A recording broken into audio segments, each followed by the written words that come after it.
I'm JC. And I'm Will. And I'm Jordan. And you're listening to Dude. Great job!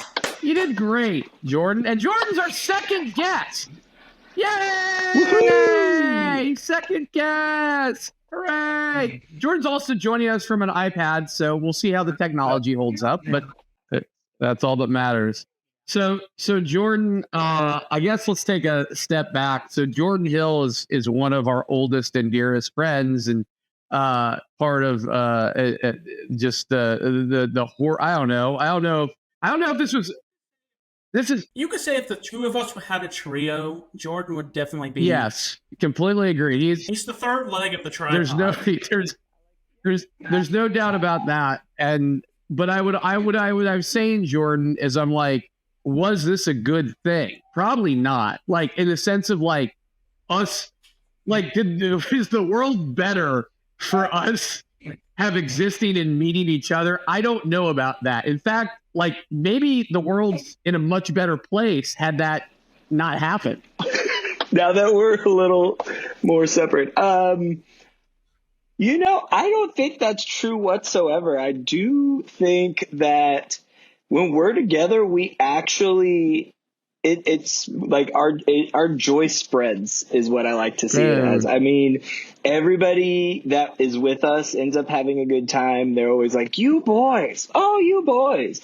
That's because we're hanging around your mother a lot. That's a lot. That's Cindy Hill right there. You boys. It's like, oh, and by the way, Cindy, Touché. One of my favorite things about your mother was like your mother, the difference between like my mom, Will's mom, and your mom is like our moms were like, hey, like they were mom and they stayed kind of in their mom lane. You know what I'm saying? But Cindy was like one of the boys.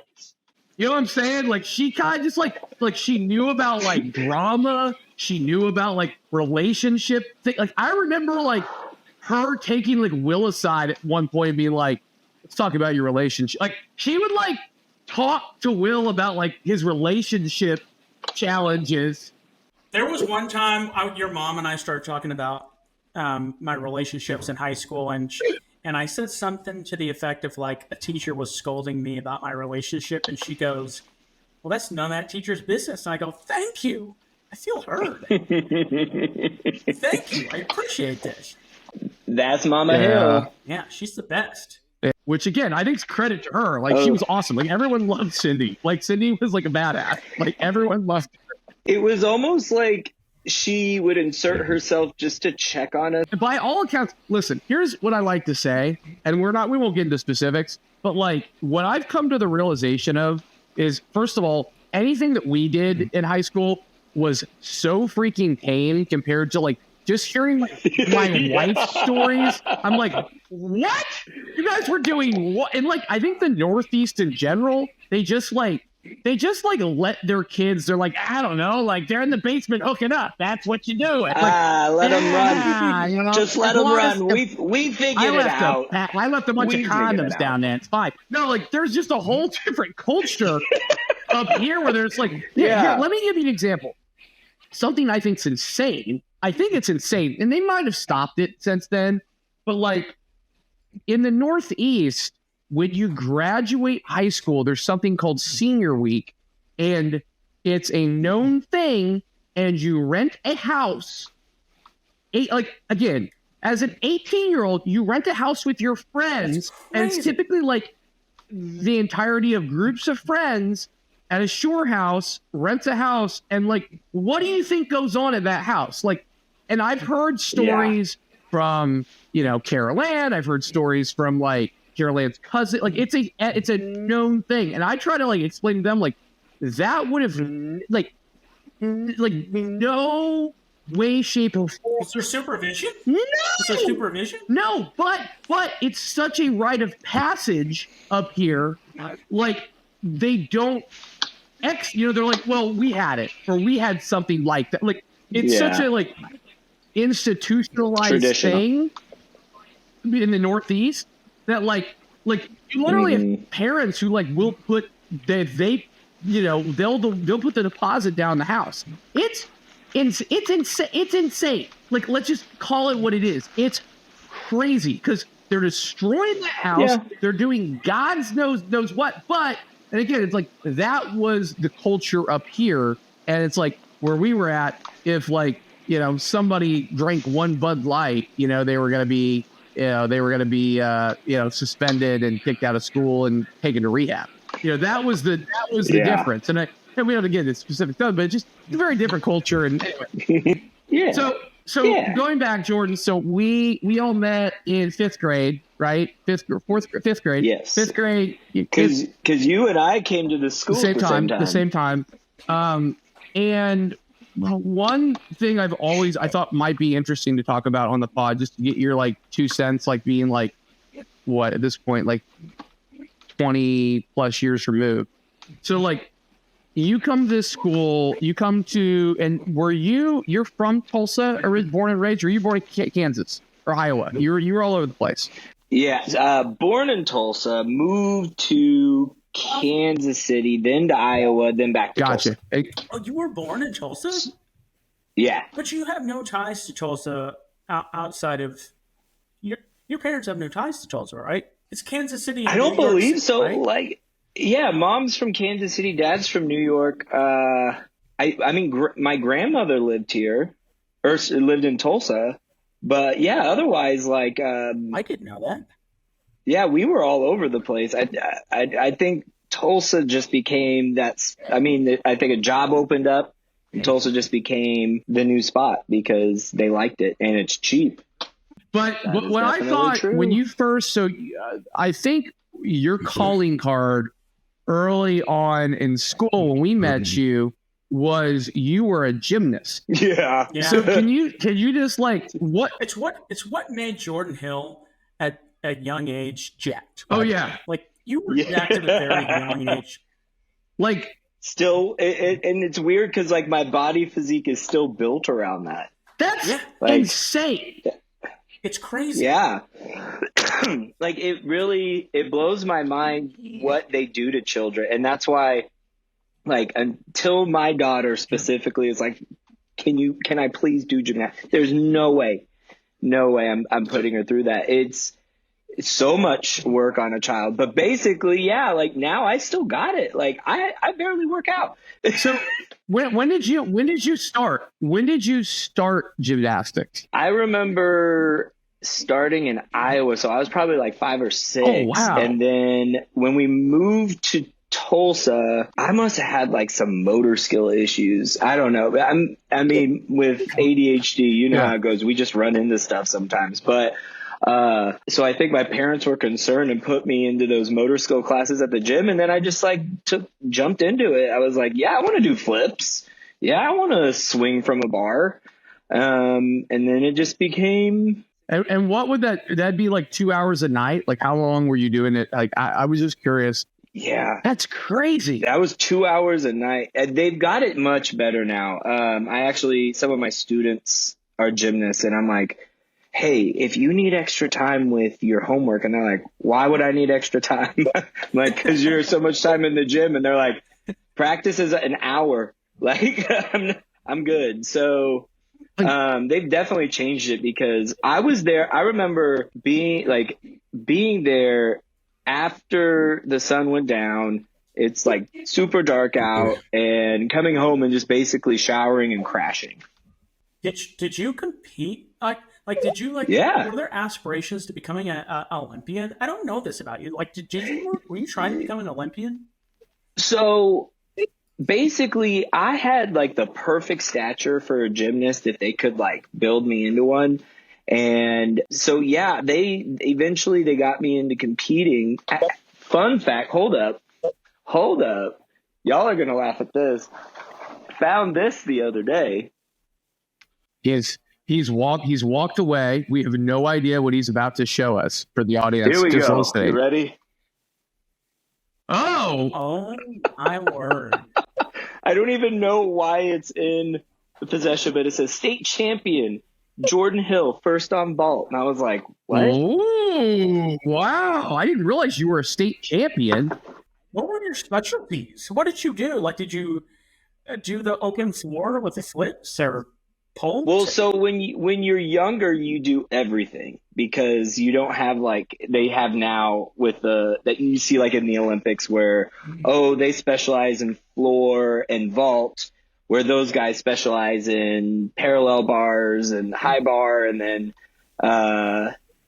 you've got pommel horse and rings. Like they've got it set up almost like, a baseball team. You've got the guys that just hit and you know what I mean? That just go out up to bat. So but I did a little bit of everything. I was horrible at pommel horse and I want to say parallel. No. Well, yeah. I'm sorry. What's the pommel horse? Okay. So pommel horse is like that long rectangle with handles on it. And that you see the guys like swing, they're like holding themselves on the handles and swinging back and forth. Like, what the heck is the name pommel horse? Do you have any idea? I've always wondered that myself, but never really cared to look into it. I mean, it is kind of like, it makes me wonder if there was another use for it, and then gymnastics was like, we'll take it. Like teach you how to get onto a horse or something. It was some ancient weapon. It was some torture. They were like, oh, this is an old torture device, the pommel horse. It would stretch people, but we can't torture people no more. So what we got to do with it? I know. We'll have kids. Gymnastics on give it to the and they'll gymnasts. just flip around. They'll flip around on the pommel horse. Just flip their legs. They'll flip around. I do wonder if like the training, I do wonder like, again, so this was the mid to late 90s when you were doing this early 2000. No, probably not even early 2000s. It probably would have been like 99. Yeah, so, it was. Or maybe 2000, 2001 at latest. So I'm wondering if like training, I wonder if like some of that was like post Cold War, because like it was such a, like, who knows? Maybe they were like, we have to build him to beat Russia. Maybe that was like you had like those things. I don't know. Whoa. Can I clarify something? Are you saying you think people were training boys to become gymnasts to eventually turn them into soldiers? No. Well, first of all, it's not a bad idea because think about the cool things Jordan could do. I mean, it would be very amazing if he could just like, and still kind of can do. Could you imagine? He's like on the backflip kick. He's like on the pommel horse swinging around his legs. No, I'm not saying that. I'm saying like, but you remember like everything was like, okay, like think like Rocky IV, everything was like about like beating the Soviets at that time. And like, it was in every capacity. It was like, so like the sports were like, that's all I'm saying is like, maybe some of the training was ingrained because of that. I don't know. I don't know. Maybe not. Maybe. Yeah. I mean, I definitely had a lot of old school coaches that like, they were some of the OGs of gymnastics when it like really became an Olympic. I mean, I think has it always been? I don't even know when it started becoming an Olympic sport. I would hope it would always be like, because what else would? No offense to gymnastics, but like what else without the Olympics? I mean, every once in a while it is like when football season's over and you're like scrolling through the TV and you're like, I guess whatever. They don't have a whole. No, in the 90s though, it was crazy because, I mean, I remember watching the Olympics and it was like, we gotta beat the Russians. Those are our competitors. But then like, I remember going to meets and meeting like Olympic gymnasts, and I met these like, but they were the Russian gymnasts. The Russian gymnasts came and trained with us. That was the crazy thing. Wow. That's crazy. But definitely some old school stuff. Let me share a horror story. So obviously one of the things you've got to learn how to do when you're a gymnast is the splits. And, I mean, as you guys have always made fun of me for, I've always been very flexible, so I'm always stretching, but, it literally like my max split down the middle, I guess you could say, was probably about, what would that be? Like 85 degrees or something like that. So they really wanted just which flat. are probably 60 degrees better than what me or Will could do. Just just for basis, or I don't know. Anyway, Okay, I can't do any. I can't. I'm so inflexible. But they had this old ass machine, and it literally was meant to just spread my legs. Oh my God! What? And I remember screaming. It hurt so bad. Can you imagine walking into that room, not knowing what you're walking into, and it's a bunch of boys and apparatuses screaming like, oh my God! And your parents like, Can what? you imagine, like, what is happening in that warehouse? Little boys opening their legs. What is this? Oh my God! This is madness. And your parents would watch you at practice, and they're like, stretch him, stretch him, stretch him.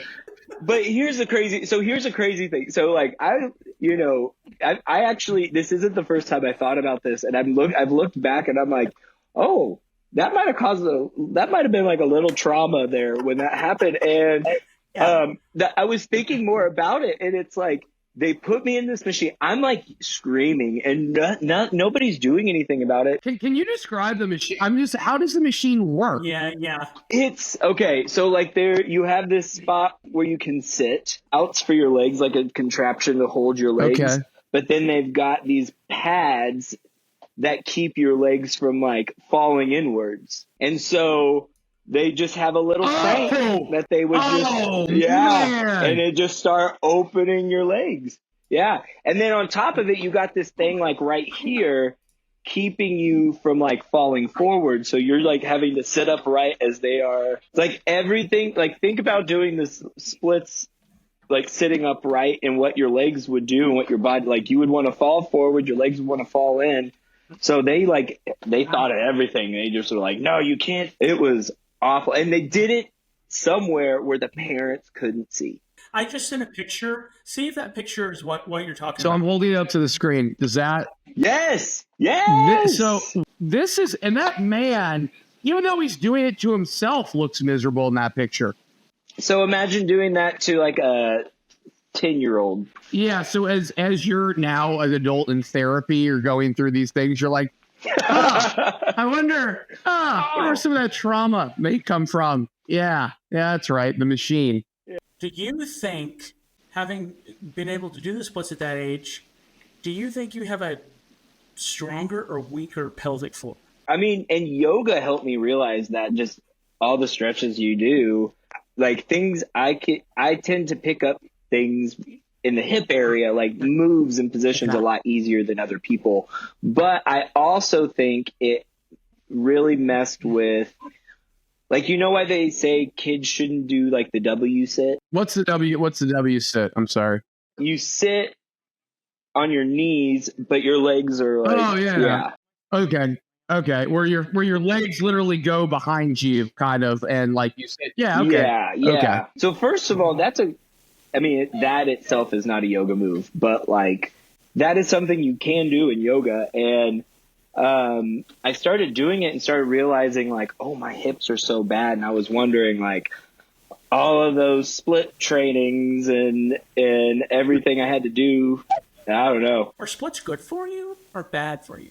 I don't think there's necessarily a bad thing about it. I mean, you're strengthening your groin is really in your hip flexors and all that. So can I say groin? We bleeped it out.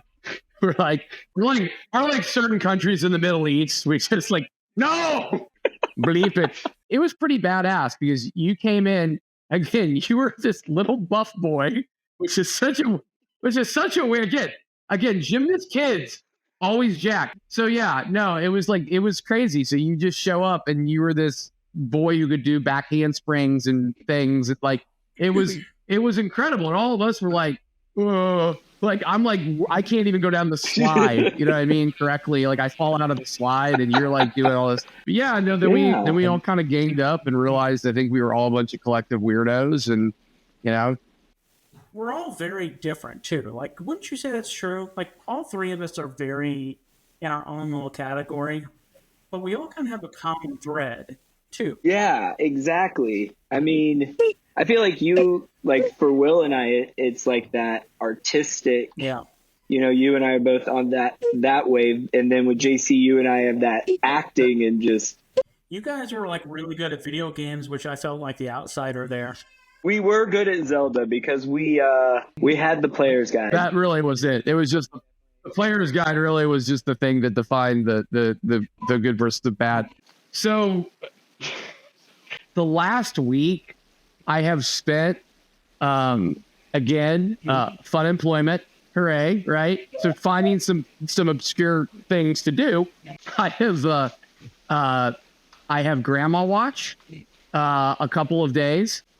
Nona, who is a 90-year-old Italian. I have watched her. You say you have Grandma watch? That makes it sound so perverted. Like, dude, I've been watching a lot of grandmas lately. I've been watching Gertrude and Estelle. My search history is Grandma watch. No. No, I was literally employed by Carol Ann's best friend to watch her elderly grandmother. Get out of here. I did it. You are like, you literally are Grandma watch. Yeah. And I gotta tell you about her time because I had all this some really interesting moments with Nona, who I called her Nani. I would assume I called her Nani, which is incorrect, and she finally corrected me. She goes, I am Nona. And I go, okay. So she kept telling me that she was from Venetia, right? And I would Google Venetia, I couldn't find it. So I was like, this is a fictional city that she has forgotten because her memory isn't very good, right? She tells you the same story about 20 times. It's so beautiful. Yeah. I love food. My impression of her is like Mario, Luigi, but it's literally this cute little I love the food. Oh, here's the sad thing: it's Venice, guys. I had no idea, but I had no idea because I'm an idiot. I didn't conjugate words, so I'm like. Valencia, and I'm put in my phone, and I'm it keeps going Valencia, where I studied abroad in Spain. I'm that's not. I know that place. It's not that. Anyway, but most of what we do is I make her food. I kind of just watch her. She has a little bathroom on the main floor of where it's she only has one restroom, and it's upstairs. And when she comes down for the day, she is not going back up the stairs until she goes to sleep. So there's a little makeshift, a toilet thing that's in the living room. A little, a little thing. Poured up potty. But she's really sweet, and she only she's a tiny little woman. She's a tiny little woman. So just be there's no way she could get up those stairs. No, she's good. She just goes, I'm going to go to the bathroom now. Can you leave? And I go, okay. And I would just walk out, and she'll pee or whatever, and then I come back, and then I make her a sandwich. But basically,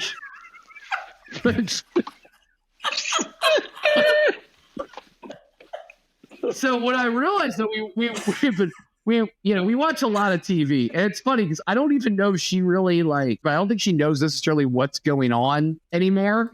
I think she just likes the moving pictures and the familiarity. Where so we watch so much Price is Right. Awesome. We watch Price is Right, and here's the great thing: on the Price is Right, it is not new crappy Drew Carey Price is Right. It's vintage classic Bob Barker, 1980s. It was called the Barker era, and it was only Bob Barker episodes, and it was also Bob was at the peak of his power. I want to talk a little bit about Price is Right if we can. Every contestant kisses Bob when they go on. Male, on his hand? Or no, cheek. So you get so you're in the audience. Males? No, you're right. It was only female. I will say it was only females. So he was power.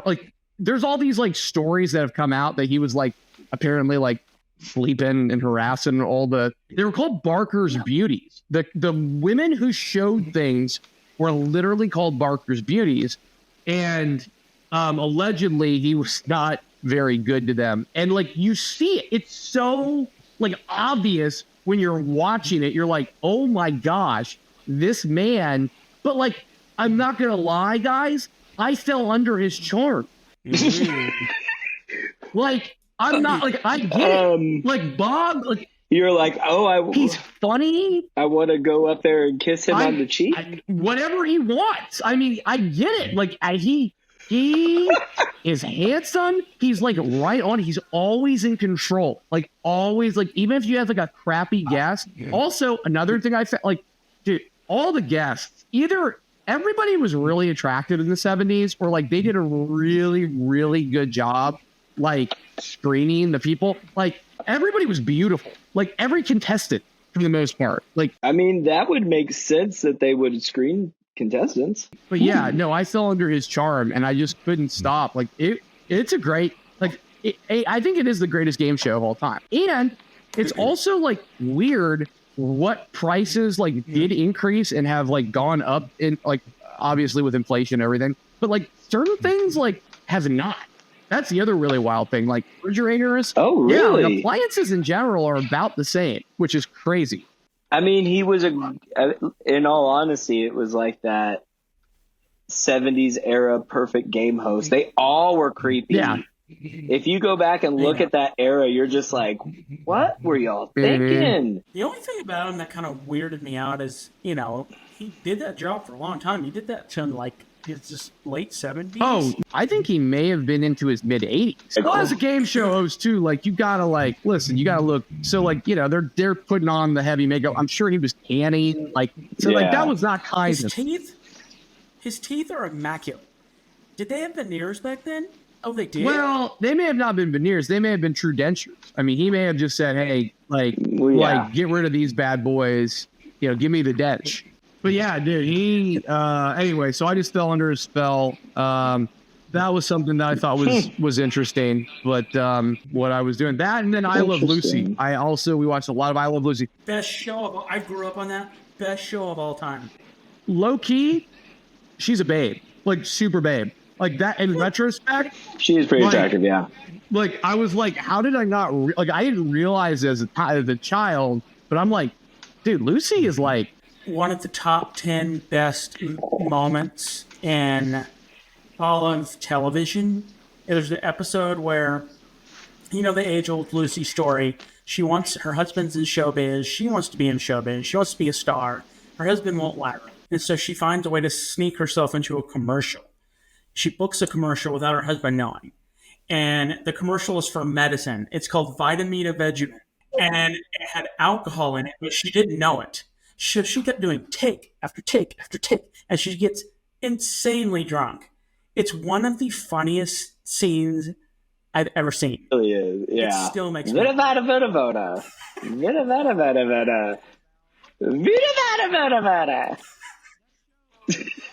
at parties?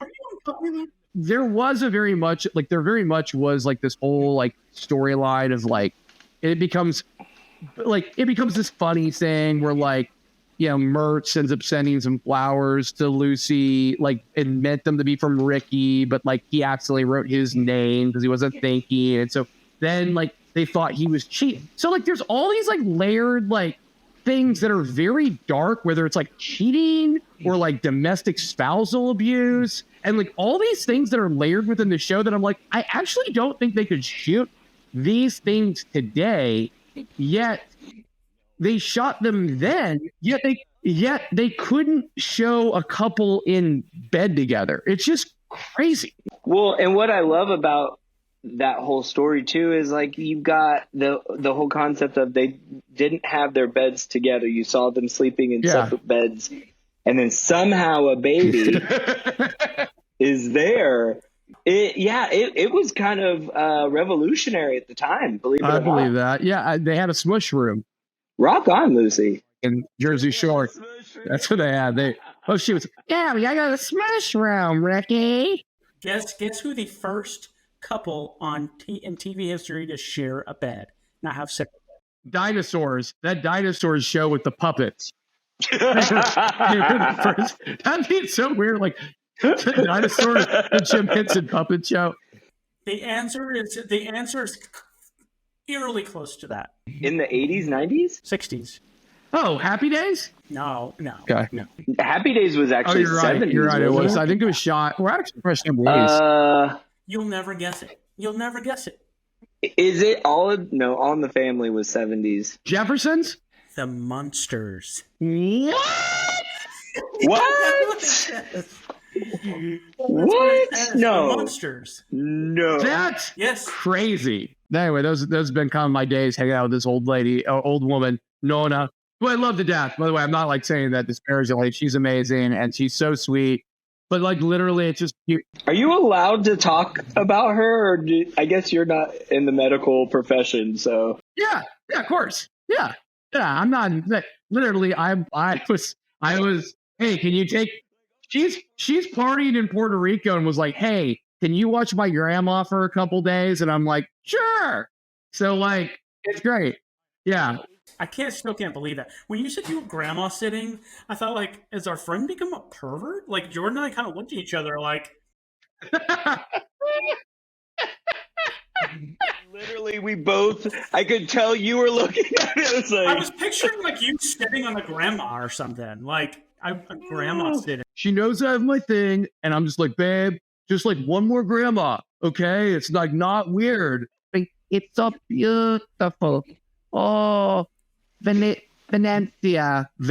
which I was like, I'd be like, you mean Venice? And she's like, yes, Venice. Oh, it's beautiful. But there's no jobs. There's no jobs. They make, she told me this a bunch. I don't know why I thought it was funny, but it stuck with me. She goes, they make the Caesars. They've one job. They make scissors? the Caesars. You know, they make the Caesars. And she just kept telling me that. I'm like, yeah, they make the scissors. And like that would apparently Venice makes the scissors, and she would tell me that. But then she's like, I have to come. I came to America, no jobs, so I come to America, but they make the scissors in the mountains. Okay, she told me that. How long did you do this? 2 days. Like, how long were your shifts? I would get her in the morning, from 8 to 6, and then from 9 to 6. What's harder, watching a boy or watching a? Grandmas are so easy. Like grandmas, give me grandma any day of the week, and we're having a ball too. We're like giggling. We're like like you can have a conversation. Well, and again, with Nona, I'm not sure it's more of a conversation. It's more of you're kind of talking at her. She goes, I like food, and you're like, yeah, I do too. Food is fun. She's like, I like all foods. And you're like, okay.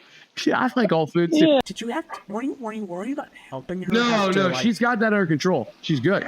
Can't get herself up the stairs. Yeah, that's what I mean. Like getting herself up and like wiping and stuff. Here's the hilarious thing about her. Basically, Carol Ann's friend was working. She basically moved back to help be a caretaker for her. But the story was that like she was like dying. Like she like Nona was dying. But like it almost was like Nona. I don't know. Have you ever had like a plant that like you just kind of forgot about for a long time, and then you like start watering it and like taking care of the plant, and then the plant like miraculously just was like, well, that plant's great. Like Nona is that plant.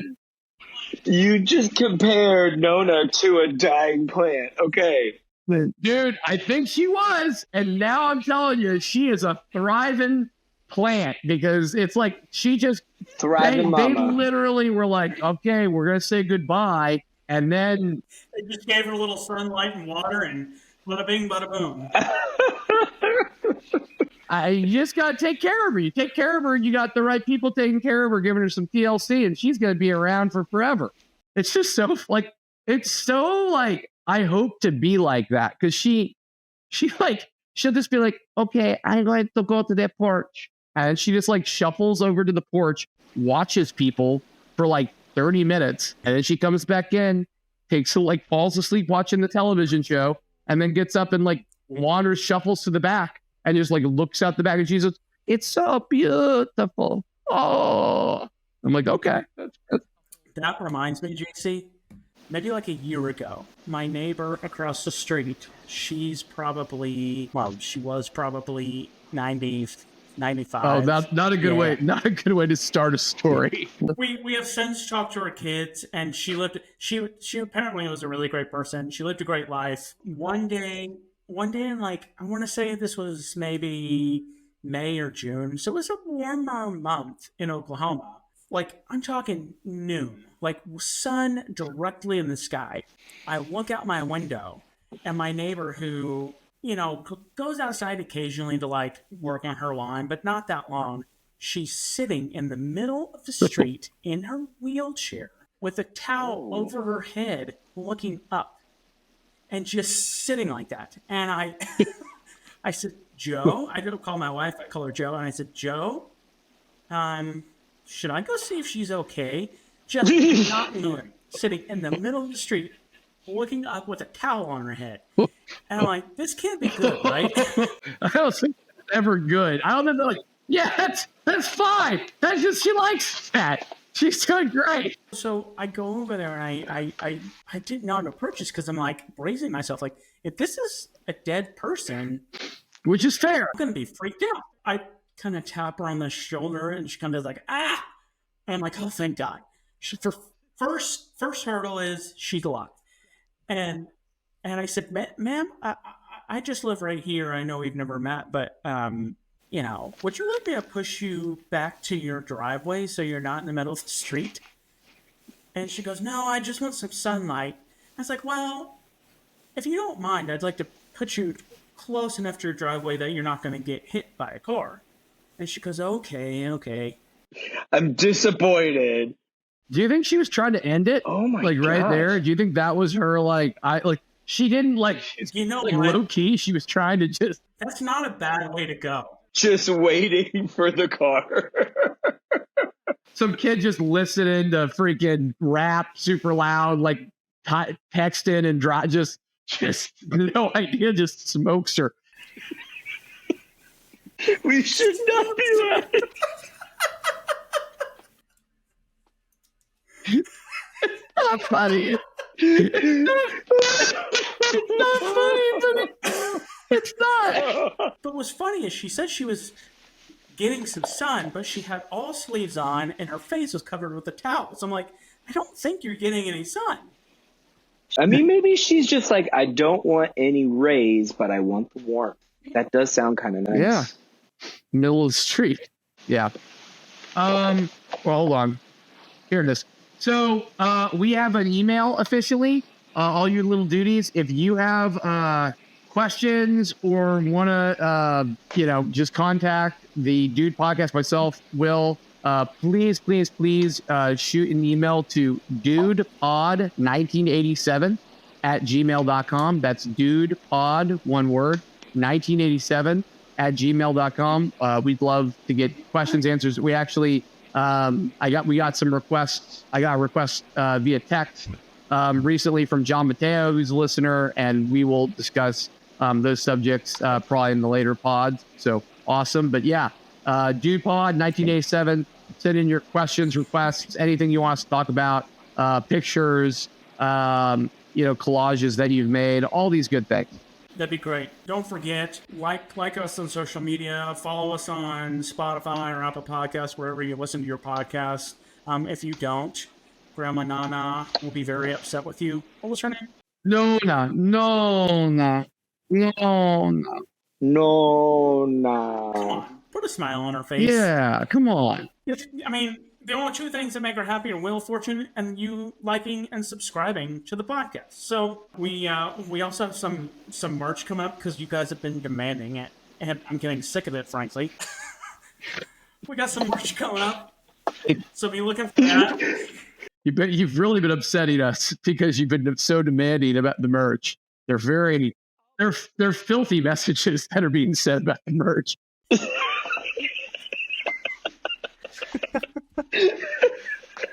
Yeah, thanks for listening, Jordan. Thank you for joining us. Yeah, Jordan. Thank you so much. That was so much fun. We're like three amigos. Sometimes with you not on the pod, it does kind of feel a little. Yeah. I'm Martin Short. That's right. That's right. We need. You're a small buff boy. You're a little buff boy. That's what we need to have on the pod. Also, check us out on TikTok, dude_pod. We're there. Jordan's our little buff boy. We love him to death. Duties, have an awesome week, and you guys rock. Have a great week, everybody. Bye, duties.